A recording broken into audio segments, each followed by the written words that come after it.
الحمد لله نحمده ونستعينه ونستغفره ونؤمن به ونتوكل عليه ونعوذ بالله من شرور أنفسنا ومن سيئات أعمالنا من يهده الله فلا مضل له ومن يضلله فلا هادي له ونشهد أن لا إله إلا الله وحده لا شريك له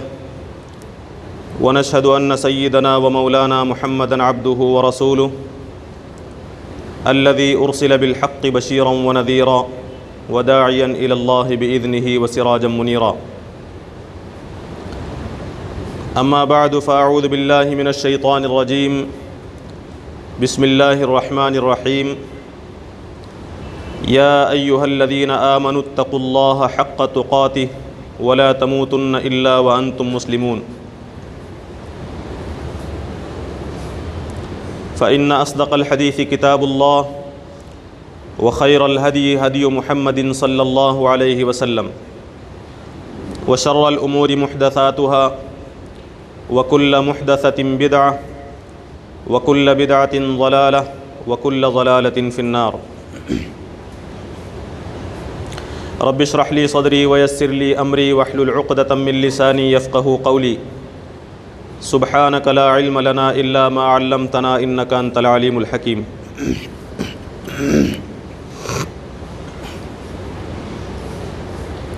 قابل احترام معزز بزرگوں،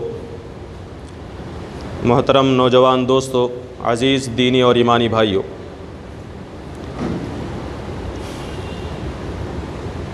ہم اخبارات کا مطالعہ کرتے ہیں، سوشل میڈیا کے ذریعے سے حالات سے واقفیت حاصل کرتے رہتے ہیں، اور ہمیں اس بات کا اچھی طرح سے علم ہے کہ اس وقت ہماری ریاست کی اور ملک کی موجودہ صورتحال کیا ہے۔ روزانہ کا اخبار اگر آپ اٹھائیں گے تو کم و بیش 5-6 اخبار، 5-6 خبریں ایسی ہوں گی جس میں کسی جرم کی طرف اشارہ کیا گیا ہوگا، کسی جگہ پر قتل کر دیا گیا، کہیں کسی خاتون کی، کسی عورت کی، کسی بچی کی عصمت دری کی گئی، اس کی عزت کو تار تار کیا گیا، کہیں فسادات ہوئے، کہیں دکانوں کو، گھروں کو لوٹا گیا، کہیں خود آپسی رشتہ داروں میں جھگڑوں کے نتیجے میں باپ نے بیٹے کو، یا پھر بیٹے نے باپ کو، یا پھر قریبی رشتہ دار کو، دونوں میں سے ایک نے دوسرے کو قتل کیا۔ ہر دن کا اخبار اگر آپ اٹھائیں، آج کا اخبار بھی اگر آپ اٹھائیں گے تو چند خبریں ایسی ضرور ملیں گی جس میں کسی قتل کا ذکر ہوگا، کسی اغوا کا ذکر ہوگا، کڈنیپنگ کا ذکر ہوگا، یا پھر کسی نہ کسی قسم کے جرم کا ذکر اس میں آپ کو ملے گا۔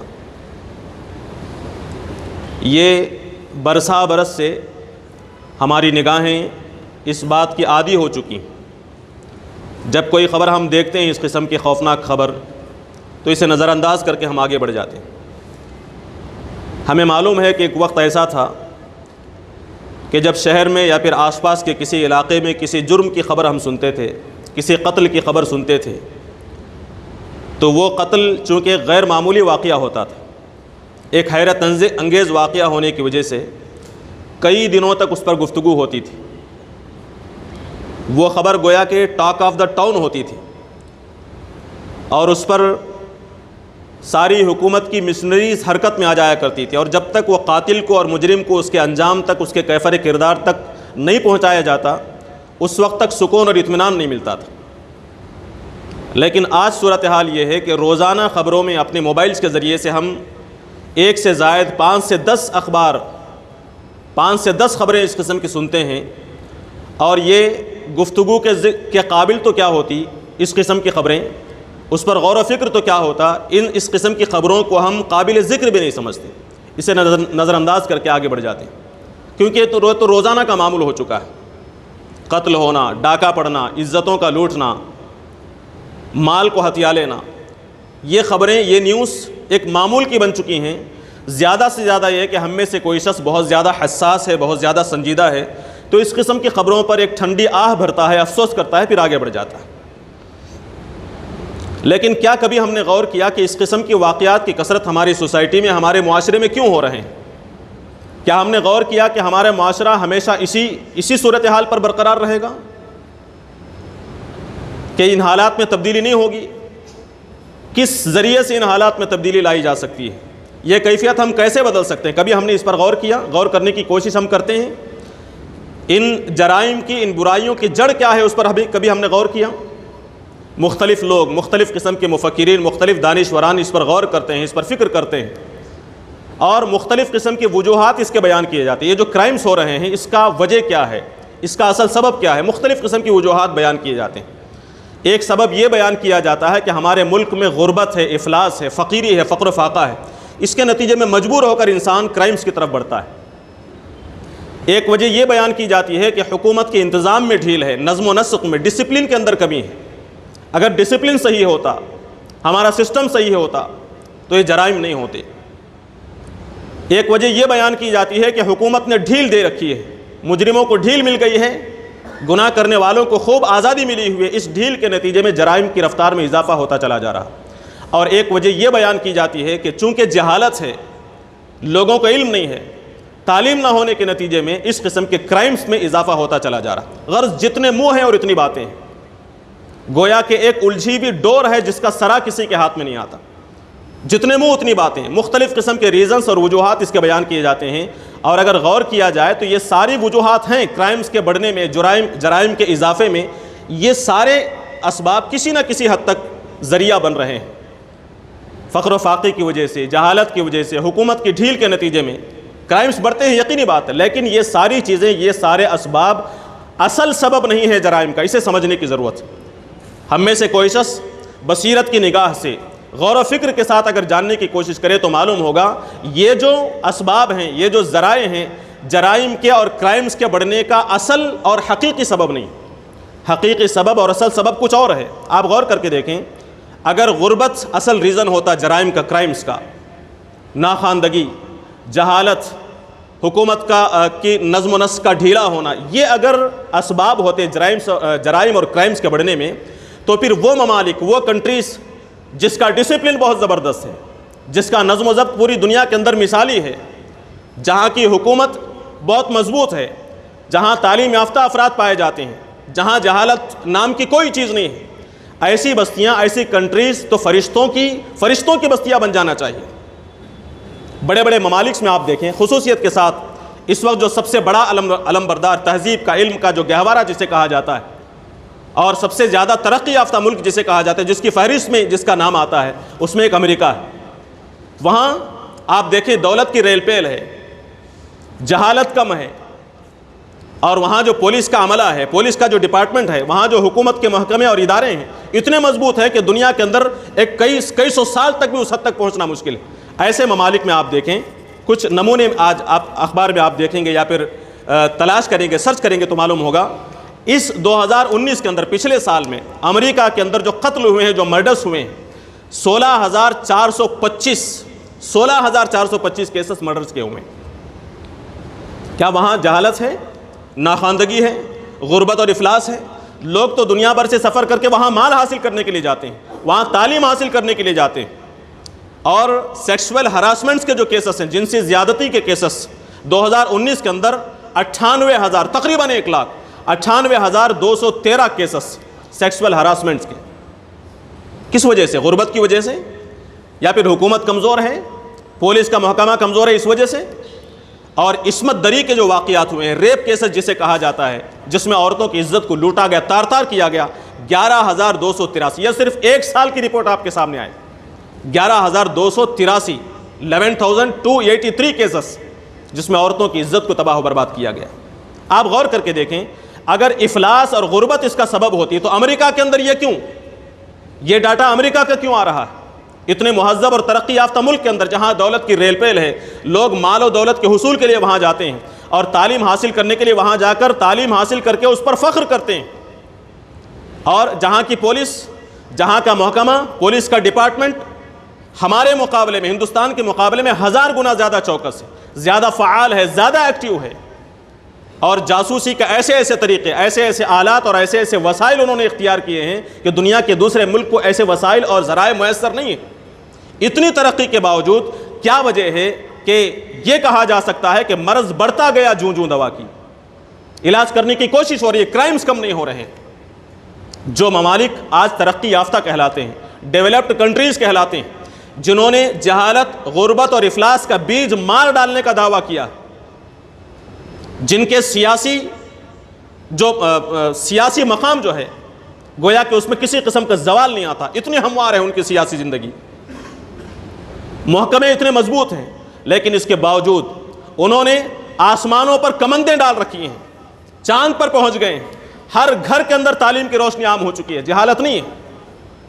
اس کے باوجود ایسے ممالک کے اندر اس قسم کے اعداد و شمار ہمارے سامنے آتے ہیں۔ اگر آپ وہاں کی حالت دیکھنا چاہیں، وہاں کا سب سے بڑا مسئلہ اگر آپ کو معلوم ہوگا، سماجی مسئلہ، وہ یہی جرائم کی تیز رفتار، جرائم کا اضافہ، تیز رفتار اضافہ۔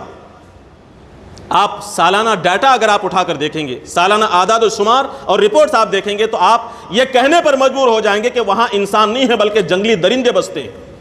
وہاں انسان نہیں ہے بلکہ وحشی درندے بستے ہیں، جن کے اوپر علم و حکمت کا اور جن کے اوپر ادب و شائستگی کا سایہ بھی نہیں پہنچا ہے۔ آپ سوچیں گے کہ امریکہ کا ڈاٹا یہاں پیش کرنے کا کیا فائدہ ہے؟ امریکہ، لندن، یورپ، اتنے ممالک، اتنے بڑے دور دور ممالک کے اعداد و شمار کو، وہاں کے کرائمز رپورٹس کو یہاں پیش کرنے کا کیا فائدہ ہے؟ اس کی وجہ یہ ہے کہ ہمارا ہندوستان ہر معاملے میں ان کی تقلید کرتا ہے، ان کی پیروی کرتا ہے۔ وہ ہمارا استاد ہے سیاسی معاملے میں، علم کے معاملے میں، حکمت کے معاملے میں، دنیاوی معاملے میں اسے ہم اپنا استاد مانتے ہیں۔ دنیا کے اندر، ہندوستان کے اندر ترقی لانا چاہتے ہیں تو ہمارے لیے رول ماڈل امریکہ ہے، یورپین کنٹریز ہیں۔ جب ہم دنیا کے اندر، ہمارے ہندوستان کے اندر امن لانا چاہتے ہیں تو ایسی صورت میں ہمیں اس ملک کو بھی دیکھنے کی ضرورت ہے جس ملک کو ہم اپنا استاد مانتے ہیں۔ ہندوستان کا ڈیٹا اگر آپ اٹھا کر دیکھیں، ہندوستان میں جرائم کی کیفیت کیا ہے، کرائمز کا ریکارڈ کیا ہے، کرائمز کا ریٹ کیا ہے، اس کا آپ جائزہ لے کر دیکھیں گے تو امریکہ نہیں بلکہ ہندوستان اس کا استاد نظر آئے گا، کئی گنا آگے ہے۔ کچھ مثالیں میں آج آپ کے سامنے پیش کرتا ہوں تاکہ ہمارے سامنے ہندوستان کی جرائم کی حالت ہمارے سامنے رہے۔ بی بی سی نے رپورٹ پیش کی تھی 2016 میں۔ 2016 کے اندر، 2016 کی جو پورا سالانہ رپورٹ ہے، اس کے مطابق ہمارے ہندوستان کے اندر ہر 13 منٹ کے اندر ایک عورت کی عزت کو ختم کیا جاتا ہے، ہر 13 منٹ میں ایک عورت کی عصمت کو تار تار کیا جاتا ہے، اور روزانہ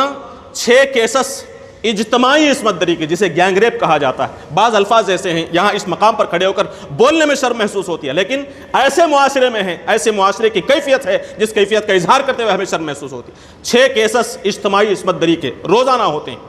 اور یہاں ہندوستان کے اندر ہر 59 منٹ میں، ہر 69 منٹ میں، تقریباً 70 منٹ کے اندر ایک دلہن کو جہیز کے لالچ میں موت کا شکار کر دیا جاتا ہے، موت کے گھاٹ اتار دیا جاتا ہے، اسے مار دیا جاتا ہے ہر 70 منٹ میں ایک عورت کو، ایک دلہن کو۔ اور ہر مہینے میں 19 عورتوں پر ایسڈ سے حملہ کیا جاتا ہے۔ ہمارے اس ہندوستان کی صورتحال راجناتھ سنگھ کے ذریعے سے NCRB کی رپورٹ پیش کی گئی، نیشنل کرائم ریکارڈز بیورو کی سالانہ رپورٹ پیش کی گئی، جس میں یہ کہا گیا کہ 2016 کے اندر ملک بھر میں جنسی جرائم، اغوا یعنی کڈنیپنگ کے کیسز، عورتوں اور بچوں کے خلاف جرائم، اس کے کل 48,31,515 کیسز درج ہوئے، تقریباً 50 لاکھ کیسز 2016 کے اندر۔ اور اس میں سب سے پہلے نمبر پر اتر پردیش ہے، دوسرے نمبر پر مدھیہ پردیش کا، اور تیسرے نمبر پر مہاراشٹر کا نام آتا ہے۔ اور ان مقامات پر، ان ریاستوں میں کس کی حکومت ہے، اس پر آپ غور کر سکتے ہیں۔ اس کے بعد 2015 کے مقابلے میں،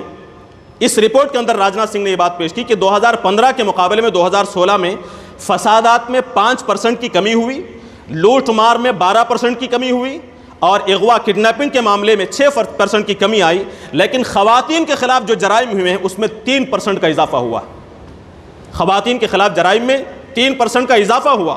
خاص کر جنسی زیادتی کے معاملے میں، سیکسول ہراسمنٹ کے معاملے میں 12.5% کا اضافہ ہوا۔ اور انہوں نے بتایا کہ 2015 کے اندر عصمت دری کے 34,651 واقعات ہوئے تھے۔ 34,651 امریکہ کے مقابلے میں اندازہ کر کے دیکھیں، تقریباً دگنا، تقریباً تین گنا اضافہ۔ 34,651 واقعات ہوئے، اور 2016 کے اندر 38,947 واقعات ہوئے،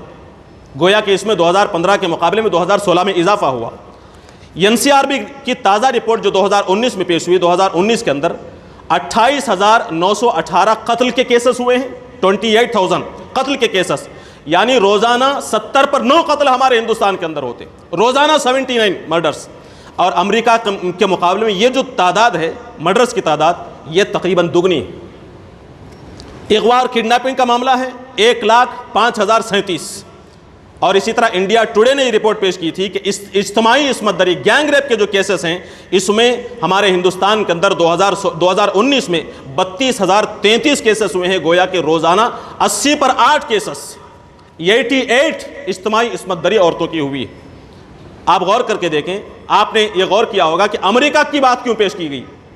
ایک تو ہمارا استاد ہے، دوسرا ہے کہ اس معاملے میں ہمارا ہندوستان امریکہ کے مقابلے میں کئی گنا آگے ہے. ہندوستان کے اندر 32,000 اگر کیسز ہوئے ہیں تو امریکہ میں 11,000 کیسز ہوئے، 11، اور ہندوستان کے اندر 32، تقریباً 3 گنا اضافہ ہوا. پچھلے 10 سال کے اندر 2010 سے لے کر 2020 میں اس قسم کے کرائمز میں 44% کا اضافہ ہوا. اور ابھی 2020 کے اندر غالباً سپٹمبر ہی کے اندر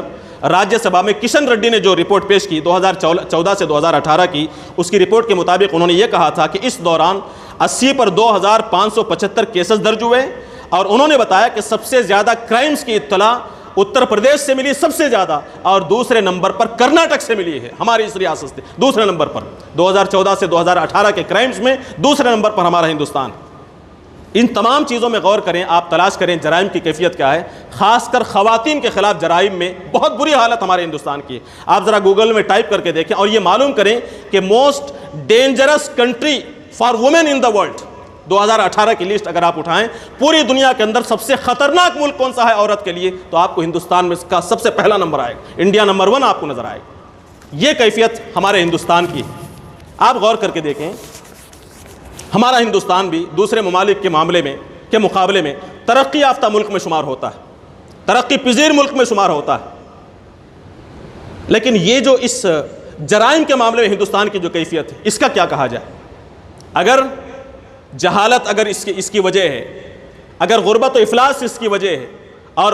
پولیس محکموں کی کمزوری اس کی وجہ ہے، لیکن ہندوستان میں تو ایسی بہت بڑی صورتحال نہیں ہے. اس پر غور کریں گے تو معلوم ہوگا کہ اصل سبب فقر و افلاس نہیں ہے، اصل سبب فقر و فاقہ نہیں ہے، اصل سبب ان جرائم کا جہالت نہیں ہے، ان جرائم کا اصل سبب محکموں کا، پولیس ڈپارٹمنٹس کا کمزور ہونا نہیں ہے. اصل سبب کچھ اور ہے. اصل سبب یہ ہے کہ انسان کی وہ بیمار ذہنیت اصل سبب ہے، جس کے مطابق اس دنیاوی زندگی ہی میں سب کچھ مجھے حاصل کرنا ہے، یہی دنیاوی زندگی سب کچھ ہے، یہاں کا نفع ہی میرے لیے سب کچھ ہے اور یہاں کا نقصان ہی میرے لیے سب کچھ. اس دنیا کے بعد کوئی زندگی نہیں. انسان یہ سمجھتا ہے کہ اگر میں مر جاؤں گا، میری آنکھ بند ہو جائے گی تو پھر میری آنکھ کھلے گی نہیں. دنیا کا نفع اور دنیا کا رنج، دنیا کی لذت، دنیا کا اسباب عیش، یہی سب کچھ ہے.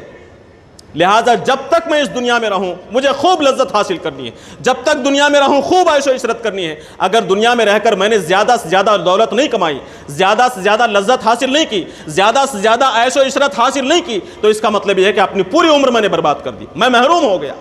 محروم ہو جانے کا یہی احساس ہے جس کے نتیجے میں انسان آخرت کا انکار کرتا ہے،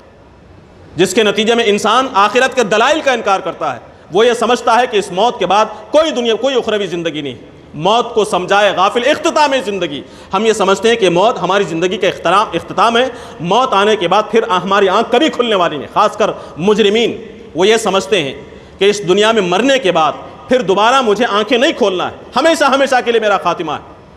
آخرت، جنت اور جہنم کا تصور، یہ سب خواب و خیال کی باتیں ہیں، یہ سب جھوٹی پیشین گوئیاں. زیادہ سے زیادہ کوئی شخص آخرت کا کھلا انکار نہیں کر سکتا تو کم سے کم اس کے دل میں یہ شک پیدا ہوتا ہے کہ مرنے کے بعد دوسری زندگی پتہ نہیں ہے بھی یا نہیں، اللہ کے سامنے حاضر ہونا بھی ہے یا نہیں، جنت اور جہنم ہمارے سامنے آئیں گے بھی یا نہیں، حساب و کتاب ہوگا بھی یا نہیں. جب یہ چیز موجود ہے تو ایک ایسی چیز کے لیے، ایک ایسی آخرت کے لیے جو یقینی نہیں ہے،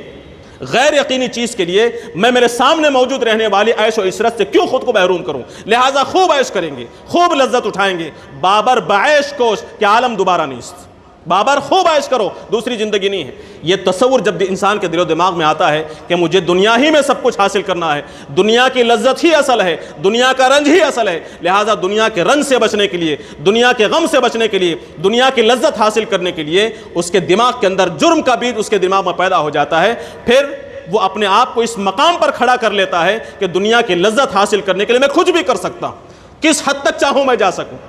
اور یہ سوچ جب اس کے اندر پیدا ہو جاتی ہے تو انتہا یہاں تک ہوتی ہے کہ اس کے دل میں خواہشات نفس اور اس کی ہوس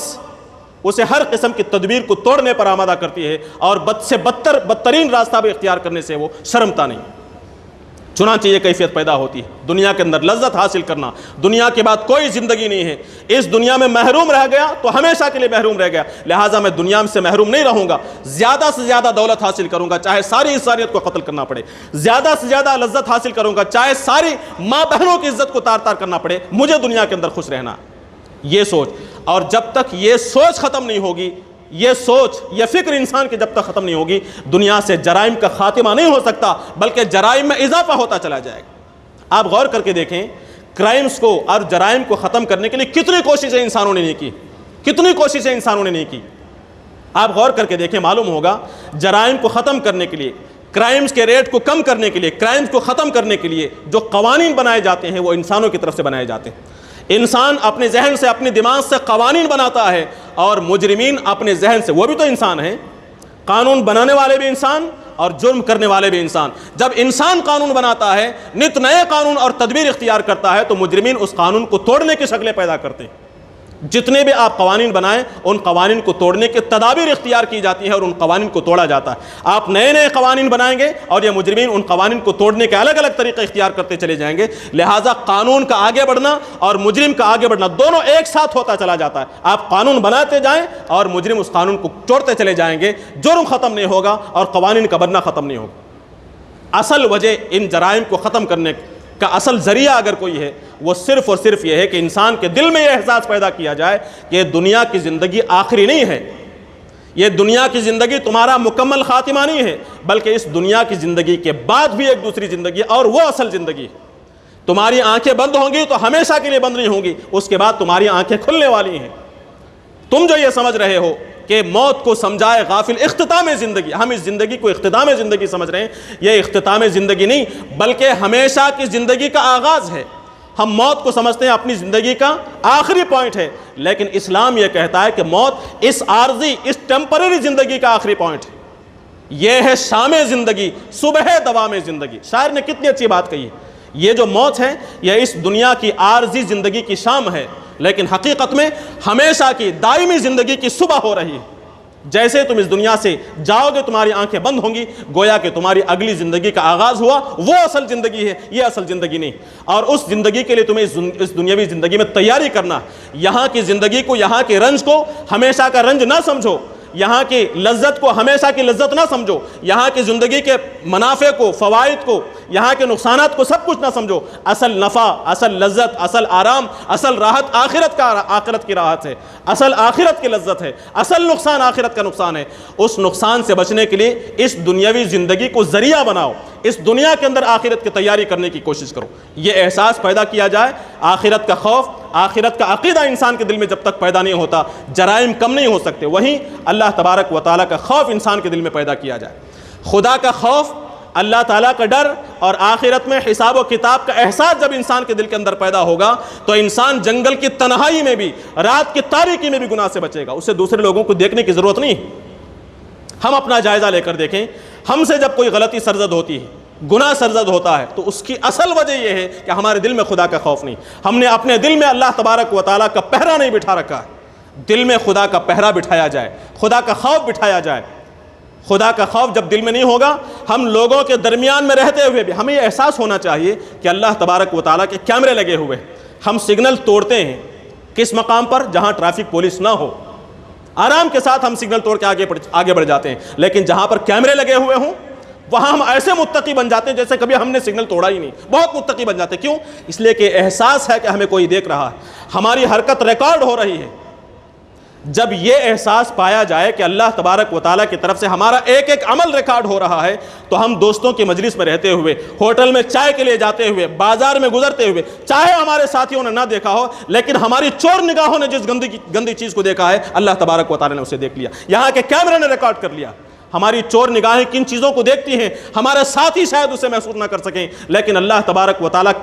اللہ تعالیٰ کے کیمرے اسے نوٹ کرتے ہیں۔ گھر میں بیٹھے ہیں، مسجد میں بیٹھے ہیں، لوگوں کی، علماء کی مجلس میں بیٹھے ہیں، دینداروں کی مجلس میں بیٹھے ہیں، دکانوں میں بیٹھے ہیں، ہماری نگاہیں کس چیز کی طرف اٹھ رہی ہیں، کہاں ہماری نگاہیں حرکت کر رہی ہیں۔ اور بلکہ اس سے آگے بڑھ کر کہا جائے کہ آپ کسی ایسے مقام پر ہوں، چاروں طرف سے آپ کے اوپر کیمرے لگے ہوئے ہوں، ان کیمروں کے اندر آپ کی کوئی غلط حرکت نوٹ نہیں ہوتی، نقل نہیں ہوتی، لیکن آپ نے دل میں، اپنے دماغ میں جو غلط تصور کیا ہے وہ اللہ تبارک و تعالیٰ کے کیمرے میں نوٹ ہوگا۔ آپ کے کندھوں پر بیٹھے ہوئے فرشتوں نے اسے نوٹ کر لیا۔ اس کا حساب ہمیں آخرت میں دینا ہو۔ ہماری نگاہیں کیا کرتی ہیں؟ ما یلفظ من قول الا لدیہ رقیب عتید، ایک لفظ بھی جب انسان اپنی زبان سے نکالتا ہے تو اس لفظ کو نوٹ کرنے کے لیے فرشتے موجود رہتے ہیں، انتہائی طاقت میں موجود رہتے ہیں، فوراً اسے نوٹ کر لیا جاتا ہے۔ آپ وہاں جا کر کہیں گے، میں اور آپ وہاں جا کر کہیں گے کہ ما لہذا الکتاب، اس نام اعمال کو کیا ہو گیا کہ کوئی چیز چھوٹی بھی نہیں ہے، دنیا میں کسی بھی انسان کو نہیں معلوم تھا میرا یہ گناہ، لیکن یہاں پہ اس نام اعمال میں نوٹ موجود ہے، لکھا ہوا موجود ہے۔ یہ احساس کب پیدا ہوگا؟ یہ اس وقت پیدا ہوگا جب ہمیں یہ احساس ہو، یہ معلوم ہو کہ اللہ تبارک و تعالیٰ کی ذات ہماری نگرانی کر رہی ہے، خفیہ کیمرے موجود ہیں جس سے ہمارا ایک ایک عمل نوٹ ہو رہا۔